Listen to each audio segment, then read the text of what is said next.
أعوذ بالله من الشيطان الرجيم بسم الله الرحمن الرحيم الحمد لله رب العالمين والصلاة والسلام على أشرف الأنبياء والمرسلين حبيبنا شفيعنا مولانا محمد بن عبد الله وعلى آله وصحبه أجمعين رضيت بالله ربا وبالإسلام دينا وبمحمد نبيا ورسولا اللهم صل على سيدنا محمد اللهم صل على سيدنا محمد اللهم صل على سيدنا وحبيبنا وشفيعنا مولانا محمد طب القلوب ودوائها وعافية أبدان وشفائها ونور الأبصار وضيائها وعلى آله وصحبه وبارك وسلم رب اشرح لي صدري ويسر لي أمري واحلل عقدة من لساني يفقهوا قولي أما بعد السلام عليكم ورحمة الله وبركاته.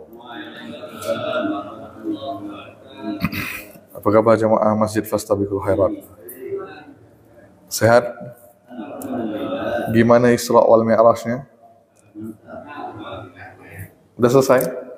Udah? Udah ya? Ya, gimana apa yang pengajaran yang dapat daripada kisah Isra wal Mi'raj? Ada dapat apa-apa ketika Ustaz menyampaikan? Apa yang antum dapat ilmunya? Diam? Dapat ilmunya? Maka saya suka nanya ni, apa yang antum dapat daripada peristiwa Isra wal Mi'raj? Tentang masalah solat. Solat berjemaah lagi? Maka tadi saya tu ketika Pak Hidayat jemput saya tu berbicara kami dalam mobil kan. Maka saya pun nanya Pak Hidayat, sebenarnya bukan cerita peristiwa Isra wal Mi'raj itu yang penting. Faham tak? Memang penting pun.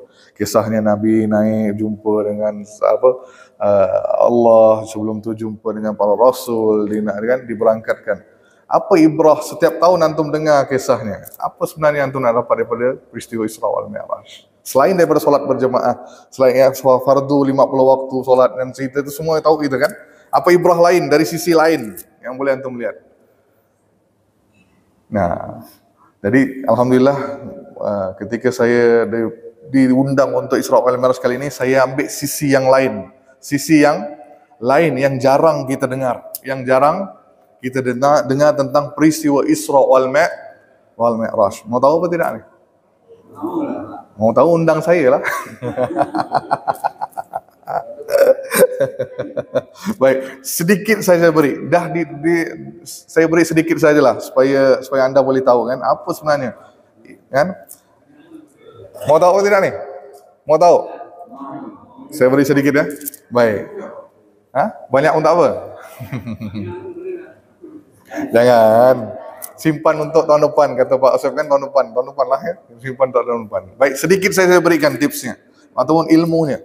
Baik, dari sisi lain, ya, sisi lain.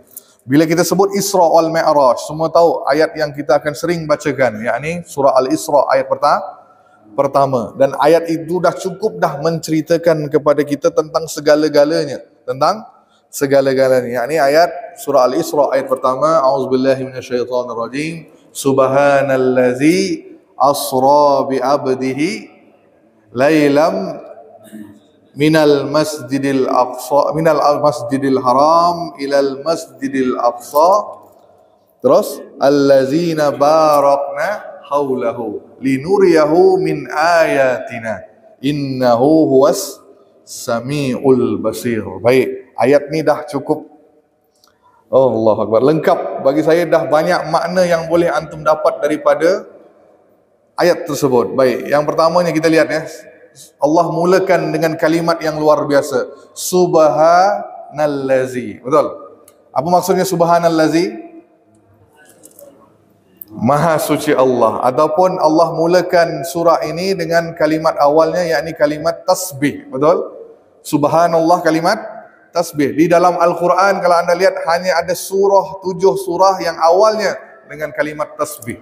Ya Allah awali dengan kalimat tasbih. Hanya ada 7 surah. Salah satu surah tadi surah Al-Isra. Yang 6 cari sendiri. Ada 6 surah yang mana Allah awali dengan kalimat apa? Bukan subhanallah, Allah mulakan dengan kalimat subhanallah, yakni tasbih. Ada sabbihisma rabbikal a'la. Itu pun tasbih surah Al-A'la. Faham tak? Baik, terus ayat berikutnya. Apa makna subhanallah tadi? Maha suci Allah. Terus berikut kalimat berikutnya asra, yang memperjalankan. Maksudnya kisah ini apa dia? Menunjukkan tentang kehebatan Allah Subhanahu wa taala. Maha suci Allah dari apa nih? Segala kekurangan. Maha suci, zat yang maha suci daripada segala aib, segala kekurangan, segala keburukan. Maha sempurnanya Allah. Jadi kalau ada orang kata Nabi bisa pergi ke langit apa? Tanpa oksigen, tanpa kapal angkasa, tanpa pakai apa? Baju angkasawan. Anda kata tidak mustahil, sebab yang memperjalankan itu Allah. Allah bagi Allah itu sangat-sangat mudah. Maka surah itu, kalimat itu dimulai dengan kalimat subhanallah. Yang paling luar biasa ni apa? Allah sebut asra bi abdihi. Allah tidak sebut nabihi, kan? Rasulihi, betul? Ataupun kalimat Muhammad. Kenapa? Semua tahulah kenapa. Kenapa Allah panggil hambanya? Allah tidak panggil nabinya, rasulnya, ataupun kalimat Muhammad. Sebenarnya kan perjalanan Rasulullah. Baik, kerana apa? Kerana itu adalah darjat yang paling tinggi di sisi Allah. Kalimat hamba adalah darjat yang paling tinggi di sisi Allah. Kalau di sisi manusia itulah darjat yang paling rendah. Betul, hamba. Apa budak? Betul. Maka manusia itu ada beberapa darjat. Kalau darjat yang paling rendah disebutkan paling rendah disebut insan. Apa? Insan, al-insan. Al-insan itu apa? Manusia. Baik, bila diberi hidayah, al-insan ini bisa jadi orang muslim, orang kafir, bisa jadi orang apa, kaum apa, suku apapun. Disebut manusia, insan, itu paling rendah. Terus naik level, bila diberi hidayah, dia pun masuk Islam, disebut muslim, betul. Bila diberi naik level lagi daripada muslim, naik jadi mukminin atau mukminah, betul. Naik level lagi daripada mukmin. Atas lagi mukhlisin ataupun muttaqin pun boleh, orang bertakwa, orang yang apa, ikhlas. Lebih tinggi apa? Yang paling tinggi di sisi Allah hamba, kan? Surah Al-Fajr, ya ayyatuhan nafsul mutmainnah, wahai jiwa yang tenang, irji'i ila rabbiki radiyatan mardiyah, kembalilah kepada Allah dalam keadaan diredai oleh Allah. Fadkhuli fi ibadi, masuklah ke dalam golongan hambaku. Wadkhuli jannati, masuk dalam syurga.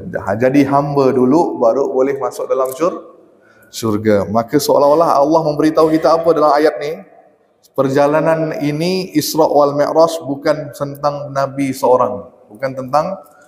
seorang, tapi perjalanan kita bersama. Perjalanan apa? Kita semua yang bersama, sebab semua berkait rapat dengan peristiwa Isra wal Mi'raj. Saya lanjutkan, lailam, kenapa malam hari? Kenapa tak siang? Tak bisa ke Allah naikkan Nabi SAW ke langit waktu siang? Bisa. Kenapa malam? Saya ada nanya di Teluk Pekedai kemarin, ada bapak tu jawab, oh Pak Ustaz, siang panas. Maka kan perjalanan kalau siang panas, maka Allah pilih malam. Allahu Akbar. Ataupun siang, Ustaz, siang orang nampak. Baguslah kalau orang nampak, lebih ramai orang beriman, betul? Betul. Nabi naik burak, semua nampak nih, Masya Allah, bisa jadi orang beriman, betul? Tapi kenapa Allah pilih malam? Nah, cuba fikir, cuba lihat ayat sebelumnya tadi, hamba. Baik, apa kaitan hamba dengan malam? Betul, dekatnya seorang hamba kepada Allah itu ketika malam. Betul. Antum dapat lihat hubungan antara sang pencipta dengan hambanya. Antum akan merasa dekat dengan sang pencipta waktu malam. So apa? Ketika antum tahajud, bangun ngaji tengah malam, berzikir tengah malam, itu antum akan rasa lebih dekat dengan Allah. Betul. Apalagi berdoa malam hari, lebih dekat terasa dengan Allah. Maka perjalanan ini Allah pilih malam harinya. Terus, kenapa Allah pilih masjid? Persinggahannya masjid, bukan tempat lain. Nah, betul, rumah Allah lagi. Keistimewaan dua masjid tersebut boleh jadi kan? Masjid suci kan, pertama Masjidil Haram, terus Masjidil Aqsa, kiblat, lagi apa lagi? Dari sisi lain, kenapa pilih masjid? Nah, kenapa harus ada? Kalau bahasa saya ya, bahasa kita mudah faham. Kenapa Isra wal Mi'raj ni harus ada transit? Betul. Apakah Allah tak bisa langsung panggil Nabi ke langit? Bisa. Kenapa harus ada transit? Tahu transit? Macam Pak Asep kan, nak pergi ke Jakarta, nak pergi ke Baitullah, kan, nak pergi umrah. Beliau transit di mana? Jakarta. Singgah kan? Mampir. Kenapa Nabi mampir di Al-Aqsa? Ada nanya apa tidak selama ini Bapak hidup 60 tahun, 70 tahun dalam diri ini? Nah, ada nanya apa tidak? Baik, betul. Selain daripada penting kan, pentingnya kita menjaga Al-Aqsa, pentingnya kita mempertahankan Palestina, masjid suci umat Islam, betul. Semua itu saya faham. Sisi lain, kenapa transit? Nah, mikir. Nah, maka saya katakan ni apa? Seperti inilah harus ada tausiahnya supaya antum faham, antum. Antum lebih memahami peristiwa Isra wal Mi'raj. Kalau semua tahu, Nabi naik ke langit Ustaz, 50 waktu Nabi terima waktu itu semua tahu, faham antum? Semua tahu. Dari sisi lain sekarang nih. Baik, saya sudahi nih. Innahu was-sami'ul, lain kan ada panjang lagi. Allazi barakna haulahu linuriyahu min ayatina. Terus saya sampai ke ujung. Innahu was-sami'ul basir. Kenapa Allah beri dua kalimat ini? Kenapa Allah tidak ceritakan asma-Nya yang lain? Kan biasanya kan kalau Allah cerita sesuatu yang besar, sesuatu yang agung, pasti Allah tutup ayat itu dengan kalimat yang besar seperti Al-Azim, Al-Kabir, tapi Allah tidak sebut itu, tapi Allah sebut Sami' wal Basir, Maha mendengar lagi Maha melihat. Kenapa? Baik. Sebelum peristiwa Isra wal Mi'raj itu terjadi apa yang dalam peristiwa Nabi SAW? Sebelum peristiwa Isra wal Mi'raj. 4 peristiwa besar, betul? 4. Saya tidak tahu ustaz lain macam mana ya. 4. Ingat 4 nih. 1. Kematian bapa saudara Nabi SAW. Siapa? Abu Bakar, Abu Talib. Abu Talib. Terus kematian isteri tercinta Khadijah binti Khuwailid. Terus boikot besar-besaran orang musyrikin Mekah kepada orang Islam. Maksudnya apa? Di Mekah itu Nabi hidup, orang Islam diboikot habis-habisan. Tak boleh berdagang, tak boleh kasih makan, tak boleh kasih minum, tak boleh tinggal bersama. Diboikot selama 3 tahun. Betul kan? Nah, sebelum Nabi berhijrah, ni boikot besar-besaran. Nabi makin stres, makin banyak masalah nih. Terus yang keempat, bila dah boikot, Nabi pun ambil pendekatan lain. Nabi kata, ayo kita cuba berdakwah ke kota lain. Terus Nabi pun pergi ke dakwah ke kota Taif, dan kita tahu peristiwa kota Taif kan? Apa yang Nabi dapat? Nabi dapat lemparan batu. Nah, ni 4 peristiwa buat Nabi sangat-sangat stres. Faham tak? Sangat-sangat stres. Maka ulama kata, sebagian ulama seperti kata abang tadi kan, untuk menghiburkan Nabi, maka Allah memperjalankan Nabi dalam peristiwa Isra wal Mi'raj. Seperti saya katakan, ini perjalanan kita bersama. Macam mana nak kaitkan? Maka surah tadi kan, penghujung ayat tadi, Innahu was-sami'ul basir. Sesungguhnya Allah Maha mendengar dan Maha melihat. Seolah-olah apa kata Allah? Ya Muhammad, apa yang kau alami itu, yang kau lalui itu, aku tahu. Aku dengar rintihanmu ya Muhammad, dan aku melihat apa yang kau hadapi. Seolah-olah Allah kata apa dengan kita? Apa bahasanya kita? Walaupun pintu dunia tertutup, kan? Untuk Rasulullah tertutup apa tidak pintu dunia? Semua pintu dunia tertutup dengan masalahnya tadi kan, boikot, tak ada orang terima dakwahnya, kematian isteri, kematian paman, semua pintu dunia tertutup. Waktu itu Allah bukakan pintu langit. Macam untuk kita lah, macam mana nak praktikan, nak maknai kalimat ni. Ketika antum ada masalah dalam hidup, apa dia? Ketika antum ada masalah dalam hidup, baik rezeki, rumah tangga, pekerjaan, apa-apalah, anak-anak, apapun masalah dalam hidup, pintu dunia ni anda terasa tertutup untuk anda, ingat pintu langit sentiasa terbuka. Betul. Terus apa lagi makna yang tersirat di sini ni? Walau ketika anda ada masalah, jangan duduk diam di rumah, keluarlah, berjalanlah. Apa dia? Kenapa disuruh berjalan? Kalau anda duduk, kata orang Malaysia, terpuruk di rumah, tahu terpuruk? Apa terpuruk? Terkurung di rumah. Anda akan merasa andalah yang paling besar masalahnya, betul? Masalah anda tu sebesar langit dan bumi lah, seolah-olah gitu kan?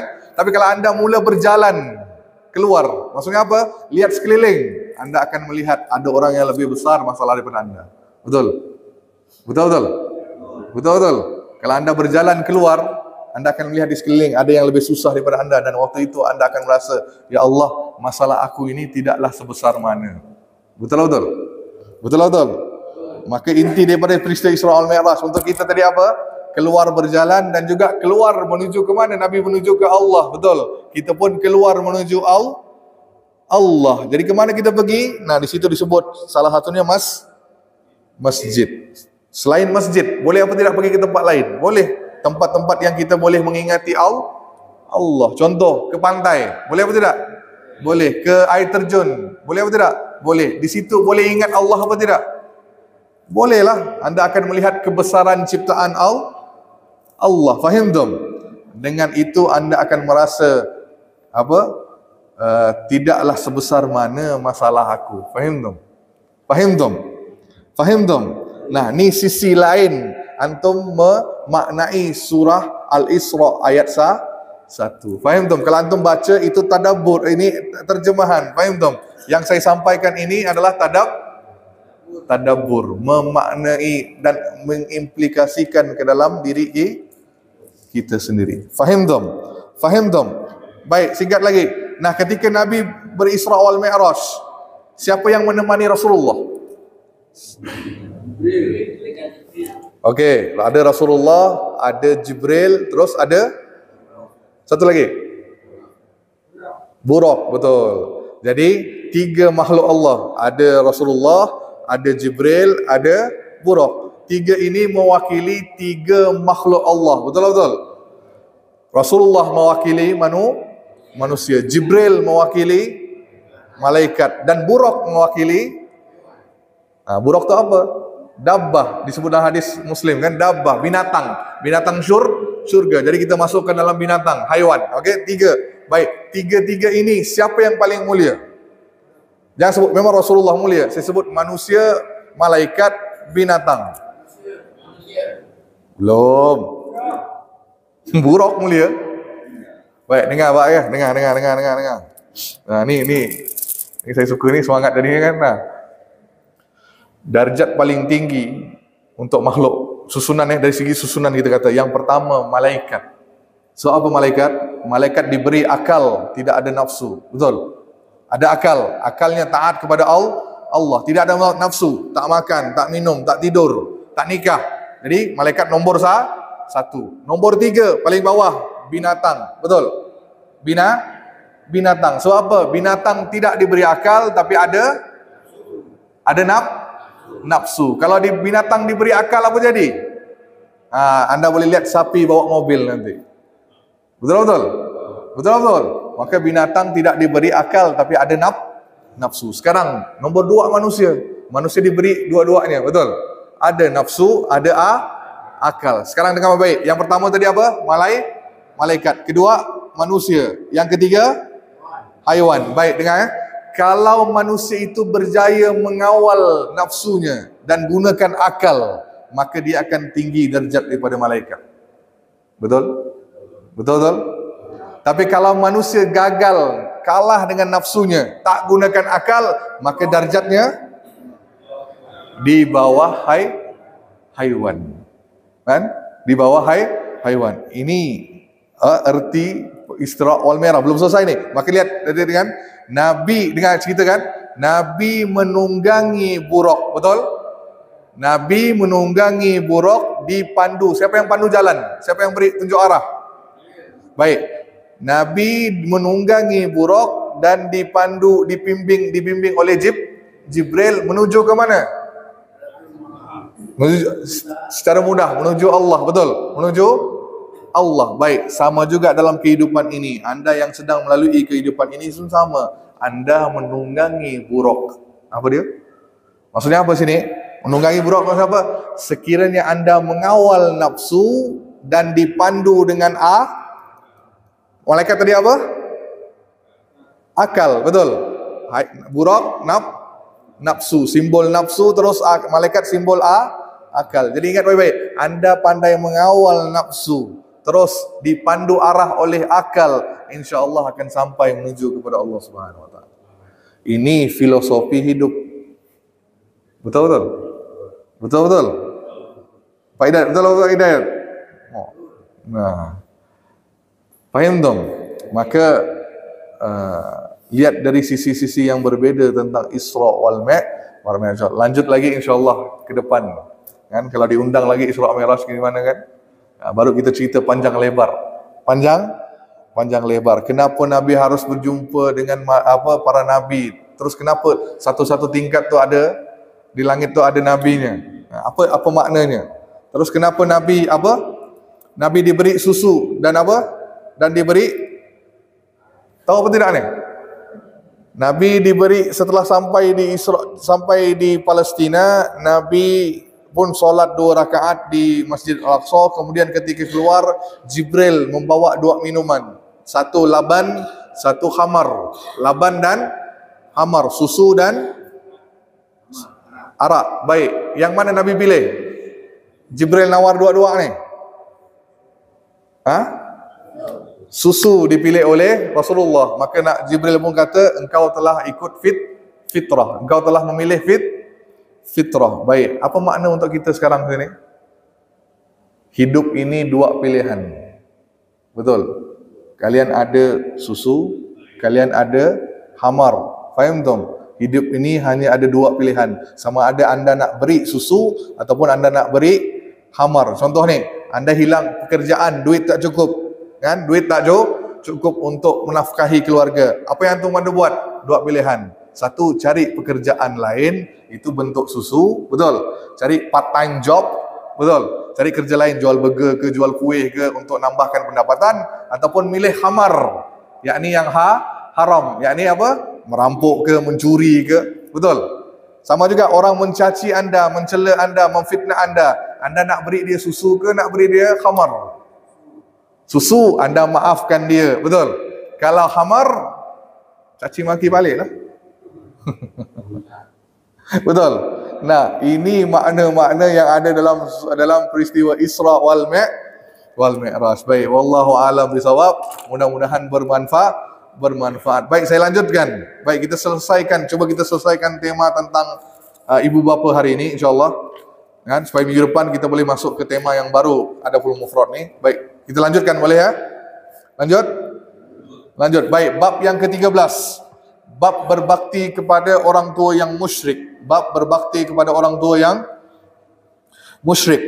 Daripada Mus'ab bin Sa'ad, dari ayahnya Sa'ad bin Abi Waqqas. Siapa? Sa'ad bin Abi Waqqas. Ia berkata, jadi cerita ini disampaikan oleh Sa'ad bin Abi Waqqas, yakni seorang sahabat Nabi. Siapa? Sahabat Nabi yang mana antara as-sabiqun awwalun, yang awal-awal masuk Islam, Sa'ad bin Abi Waqqas, dan juga seorang yang pandai hebat dalam memanah. Hebat dalam memanah. Dan juga kelebihan Sa'ad bin Abi Waqqas ni, doanya makbul. Seorang yang Allah beri kelebihan dalam berdoa. Kalau Sa'ad bin Abi Waqqas berdoa, insya-Allah doanya akan diijabah oleh Allah Subhanahu wa taala. Akan diijabah. Ada satu kisah yang luar biasa. Ada satu kisah. Mau dengar apa tidak nih? Tentang Sa'ad bin Abi Waqqas. Jadi ketika beliau menjabat sebagai gubernur di Kufah di zaman pemerintahan Umar, kan? Jadi orang-orang penduduk Kufah ni lapor ke Umar bahawa Sa'ad bin Abi Waqqas ni memberatkan rakyatnya. Maka Umar nanya Sa'ad bin Abi Waqqas, apa yang kau buat sampai memberatkan rakyat Kufah? Maka kata Sa'ad, saya tidak buat apa-apa ya Umar. Saya tak buat apa-apa. Maka cuba sampaikan apa yang kau buat. Mungkin rakyat ni terasa berat ketika aku solat. Sebab apa? Aku suka memperpanjangkan 2 rakaat awal dan suka menyingkatkan 2 rakaat terakhir. Faham tu? Maksudnya solat Isyak suka memanjangkan 2 rakaat. Maksudnya baca panjang-panjang. Faham tu? Surah panjang. Maka rakyat mungkin rasa beban ketika solat berimamkan Sa'ad bin Abi Waqqas. Maka Umar negur, jangan seperti itu kan. Lihat siapa makmummu, baru kau menentukan nak baca panjang ke pendek. Ambil yang sederhana. Maka Umar ni merasa ragu kan, datanglah ke Kufah untuk nanya tentang orang-orang sekeliling, apa pendapat tentang pemimpin mereka ni. Maka pergi tanya, semua yang Umar jumpa, semua kata tentang baik, tentang siapa? Sa'ad. Bagus, pemimpin yang bagus. Sampai ke seorang ni, maka dia pun memfitnah. Dia kata Sa'ad ni gini. Difitnah. Seorang laki-laki memfitnah Sa'ad. Maka berita pun sampai ke Umar. Umar pun sampaikan kepada Sa'ad. Langsung Sa'ad pun berkata, ya Umar, saya doakan semoga orang yang fitnah saya itu, dibaca doa. Apa doanya? Dengar baik-baik. Moga orang yang memfitnah saya itu dipanjangkan umurnya. Apa? Dipanjangkan usianya. Terus yang keduanya, ditimpa segala fitnah ke atas dirinya, dipanjangkan umur, muka Allah panjangkan umurnya kan.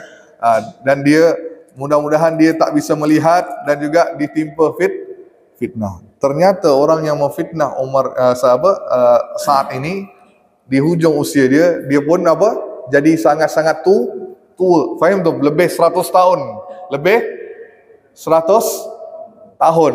Dan jadi pemabuk, jadi seorang yang pemabuk. Dan juga bila fitnah ke atas dia, bila dijumpa perempuan di tepi jalan, suka sini?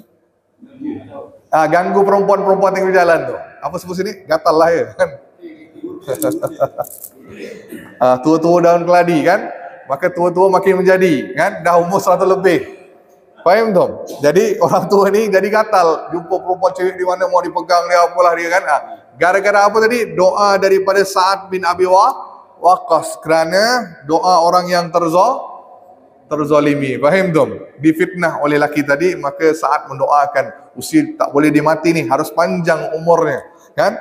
Panjang umurnya dan hidupnya penuh dengan fitnah. Baik, itu Sa'ad bin Abi Waqqas. Baik, saya lanjutkan. Apa kata Sa'ad bin Abi Waqqas?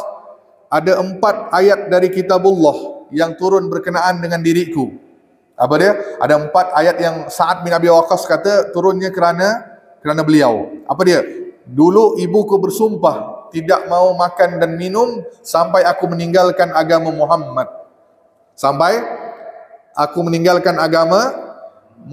Maka Allah menurunkan ayat surah Luqman ayat 15.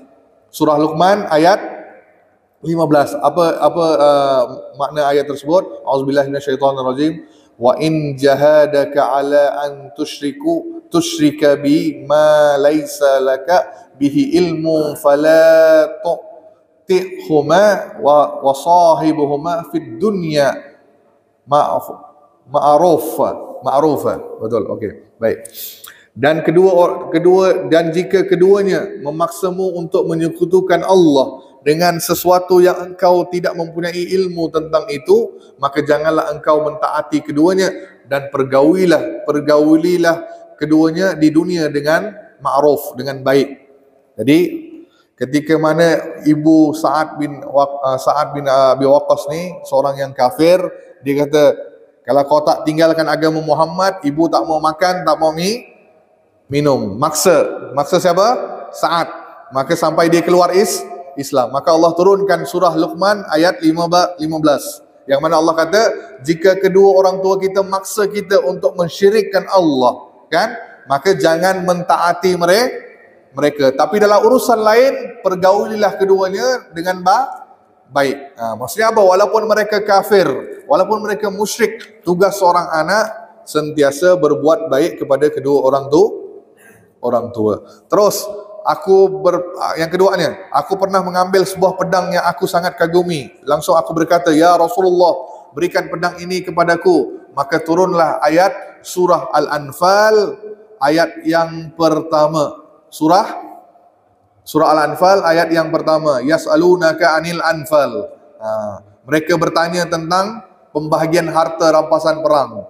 Terus yang ketiga, aku pernah sakit, lalu Rasulullah menjengukku. Aku bertanya kepada beliau, ya Rasulullah, aku ingin membagi hartaku, bolehkah aku mewasiatkan setengahnya? Maka baginda menjawab, la. Kalau sepertiganya, tanyaku lebih lanjut. Maka beliau hanya diam. Namun setelah itu datanglah perintah mewasiatkan sepertiga harta diperbolehkan. Dan yang keempat, aku pernah dulu minum khamar bersama dengan beberapa orang Ansar.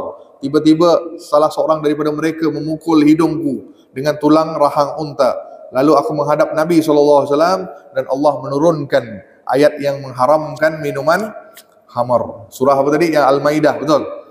Yang mengharamkan khamar. Ini berkaitan dengan siapa tadi? Sa'ad bin Abi Waqqas. Intinya apa kata di sini? Tentang walaupun orang tua kita musyrik, tetap Islam menyuruh kita berbuat baik kepada mereka. Baik, saya lanjutkan. Hadis yang ke-25.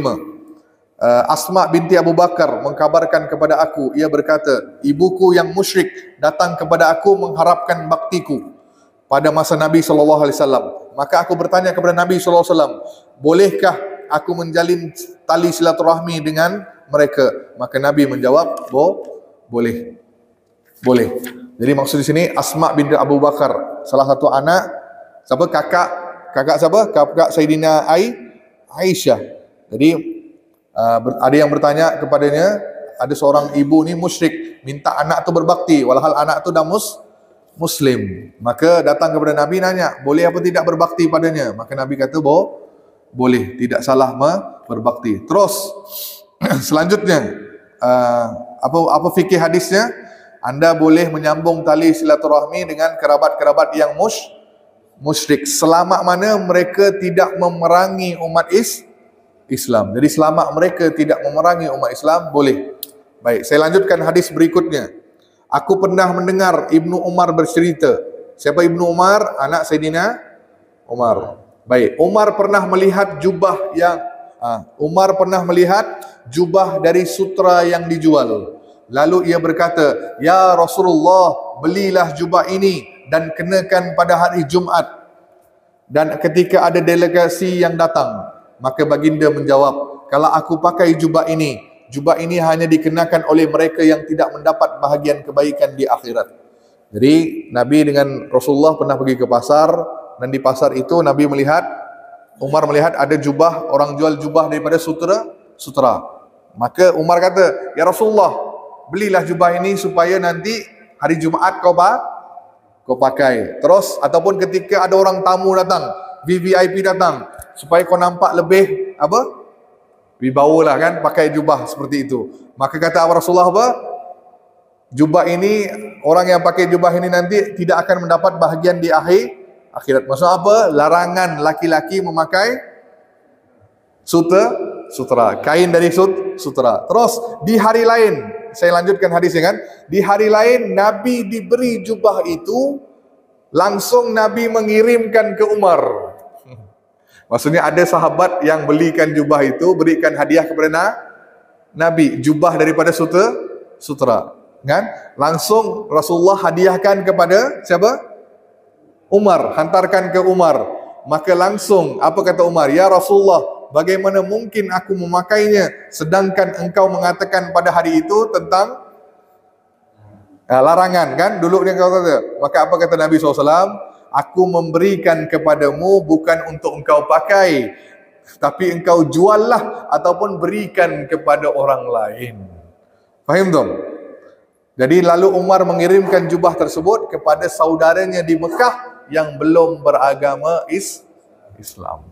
Jadi Nabi kirimkan ke Umar, kan orang Islam tak boleh pakai, Nabi tak boleh pakai sutra kan. Jadi Nabi kirimkan ke Umar. Jadi Umar ingat, apa pula Rasulullah kirim baju ni ke aku ni? Kan dulu larangnya, tak boleh pakai.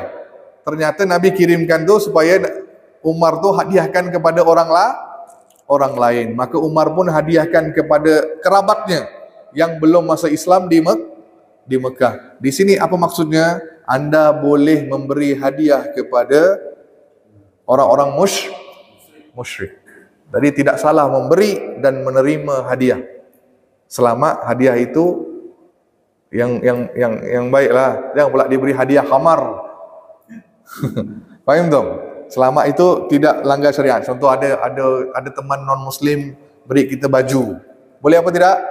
Boleh, selama baju itu baju yang menutupi aurat untuk perempuan contohnya. Tidak salah.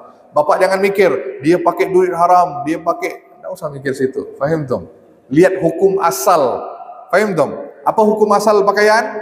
Boleh apa tidak? Boleh, selama menutupi aurat. Contoh ada orang beri makanan. Ini pertanyaan saya. Kalau non muslim beri makanan? Makanan.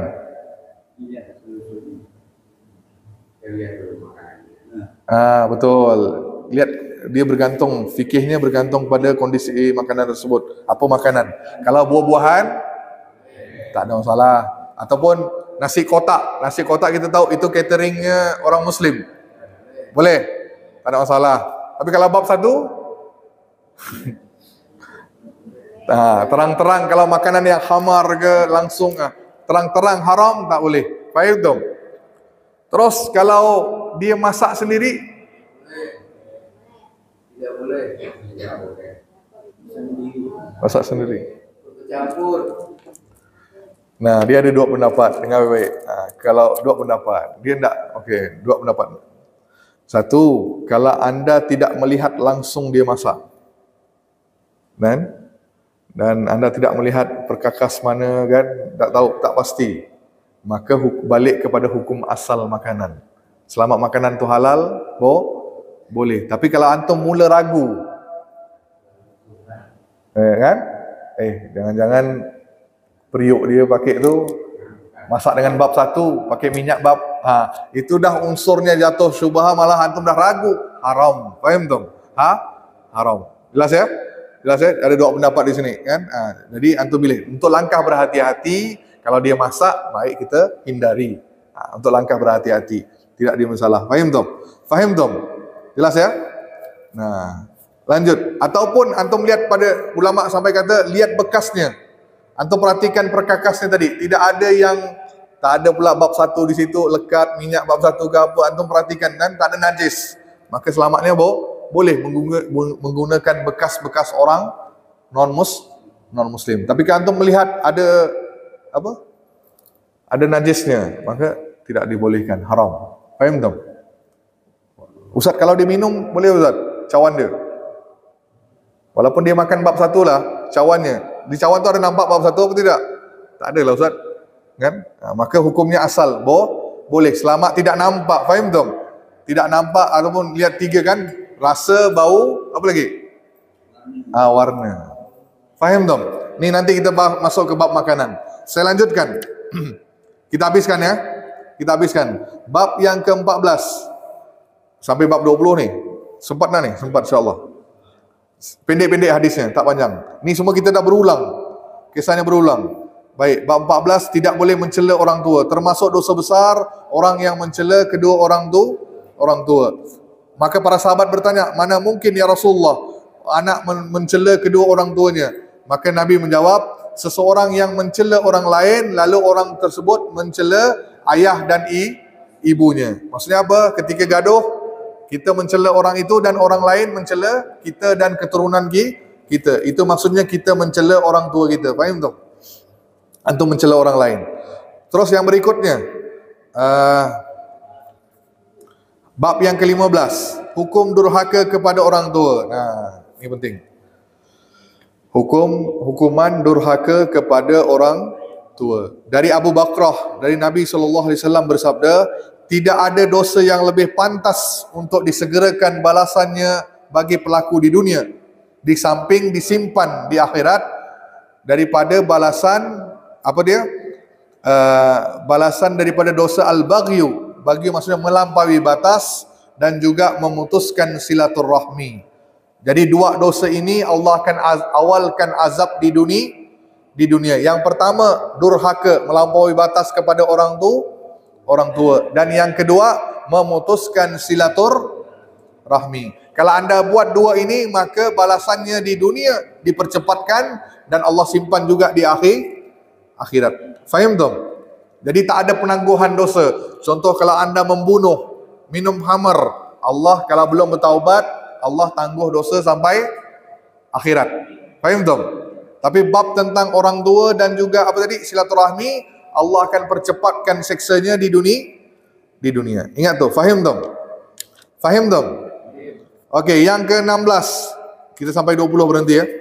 Bab orang yang bab orang tua menangis. Bab membuat orang tua menangis. Baik, sama juga membuat kedua orang tua menangis termasuk perbuatan durhaka dan dosa besar daripada Ibnu Umar radhiyallahu anhu. Jadi kalau kita buat orang tua kita menangis, itu pun adalah termasuk perbuatan durhaka. Durhaka ni bukan hanya kita memarahi mereka dari segi lisan, perbuatan, apa-apalah. Telefon tak dijawab, faham tak? Orang tua telefon kita ni tak jawab, itu pun durhaka. Bila telefon tak berbicara dengan baik kan? Itu pun bentuk durhaka. Baik, terus bab 17. Doa kedua orang tua. Doa kedua orang tua. Daripada Abu Hurairah, Nabi bersabda, ada 3 doa yang pasti diijabahi. Ada 3 doa yang pasti diijabahi. Tak ada keraguan. Yang pertama, doa orang yang terzalim. Kedua, doa orang yang musafir. Dan yang ketiga, doa kedua orang tua kepada anaknya. Ada 3 doa. Pertama, doa orang yang musafir. Jadi selama anda musafir, insya-Allah kalau berdoa, pasti Allah akan ijabah. Doa yang baik-baik. Doa apa? Baik-baik. Terus doa seorang yang dizolimi, pasti Allah akan kabulkan doa tersebut. Dan doa orang tua ni tak semestinya baik. Kalau doa jelek pun pasti Allah kabul. Ni khusus untuk orang tua. Faham tak? Kalau kita doa orang tua kita doa yang jelek, pasti Allah akan kabul. Kan kisah Juraish, kan tahu kan? Kisah orang tua Juraish, ibu Juraish doakan kejelekan untuk anaknya Juraish. Okey, itu hadisnya. Terus lanjutkan. Nak selesai dah. Bab yang ke-18, menawarkan Islam kepada ibu yang Nasrani. Ibu yang Nasrani. Daripada Abu Hurairah, aku mendengar tidak ada seorang Yahudi ataupun Nasrani yang mendengar tentang keberadaanku melainkan ia akan suka kepada aku. Sungguh ibuku adalah orang yang aku ingin masukkan dalam Islam, tapi ia menolak. Aku pun mendakwahinya, tapi dia enggan. Lalu aku menghadap Nabi SAW dan aku katakan, tolong doakan ibuku ya Rasulullah. Maka Nabi pun mendoakannya. Lalu aku menemui ibuku yang telah menutup pintu rumahnya dan ia mengatakan, ya Aba Hurairah, aku sudah masuk Islam. Lalu aku memberitahukan hal itu kepada Nabi, dan Nabi katakan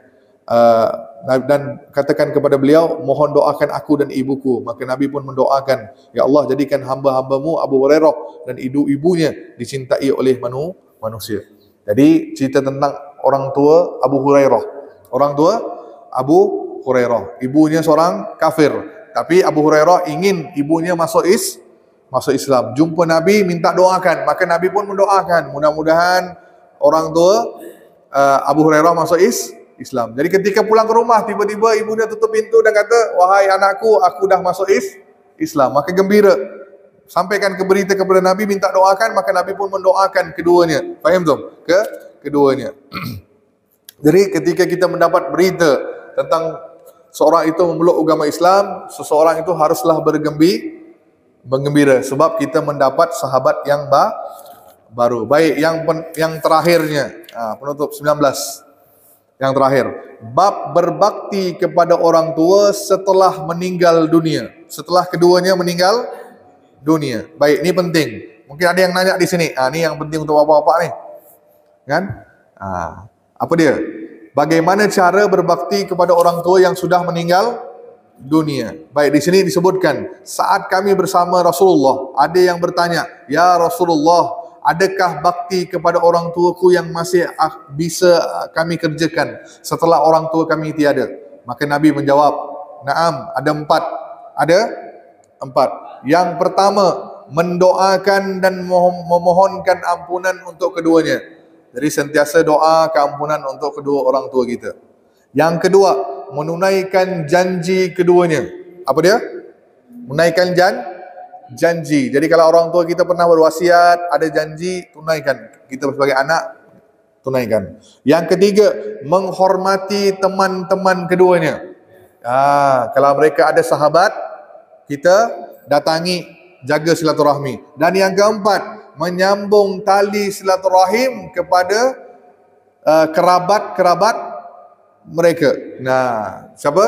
Contoh adik-beradik, orang tua kita ada beradik.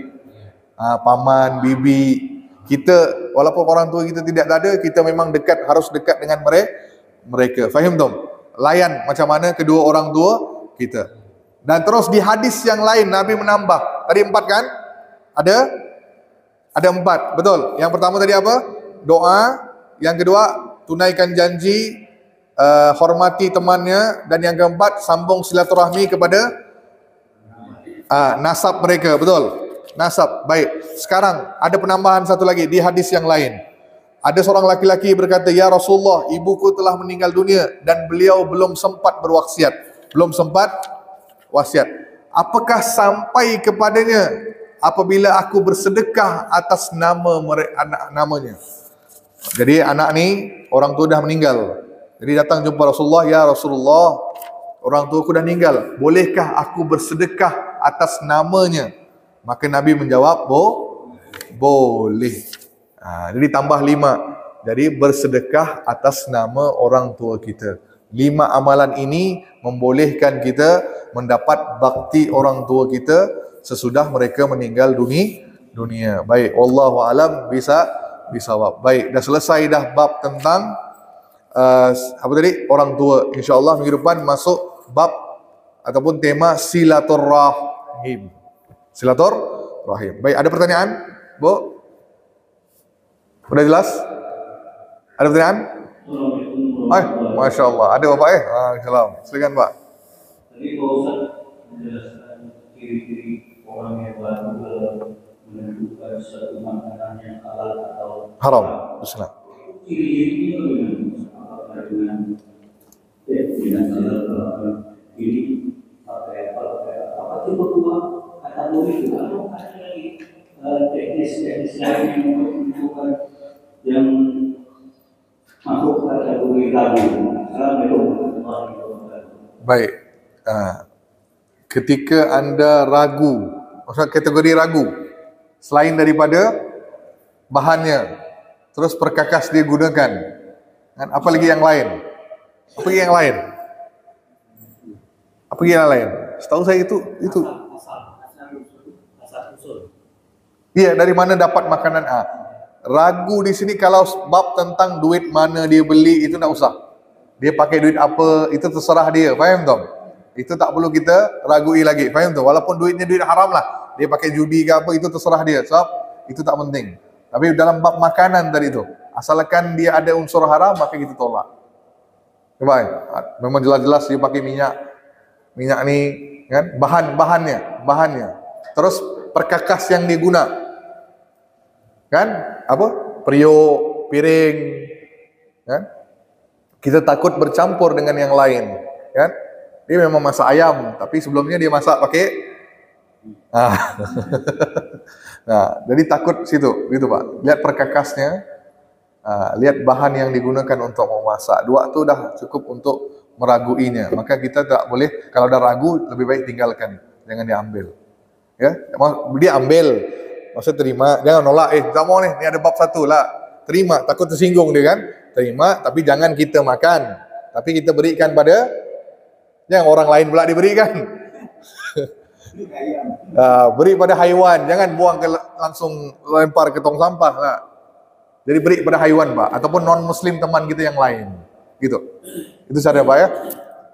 Tadi soal rezeki dia, sumber pendapatan dia tak usah, hasil pekerjaan dia itu tidak penting. Itu tidak perlu Nabi kata, tak perlu kita mikir ke sana. Kan? Sampai rezeki dia ni halal lah. Kalau dia muslim barulah. Kalau dia muslim kan, terang-terang dia ni apa? Menangnya hasil judi. Tahu kita dia judi kan? Terima apa-apa daripada dia jangan diterima. Memang sumber yang haram. Gitu. Sip? Oke, udah? Udah? Sip. Ada lagi? Udah? Selesai? Cukup. Baik, itu saja. Wabillahi taufiq wal hidayah. Assalamualaikum warahmatullahi wabarakatuh. Tutup dengan tasbih kafarah. Subhanallah bihamdika. Asyhadu an la ilaha illa anta astaghfiruka wa atubu ilaik. Alhamdulillah.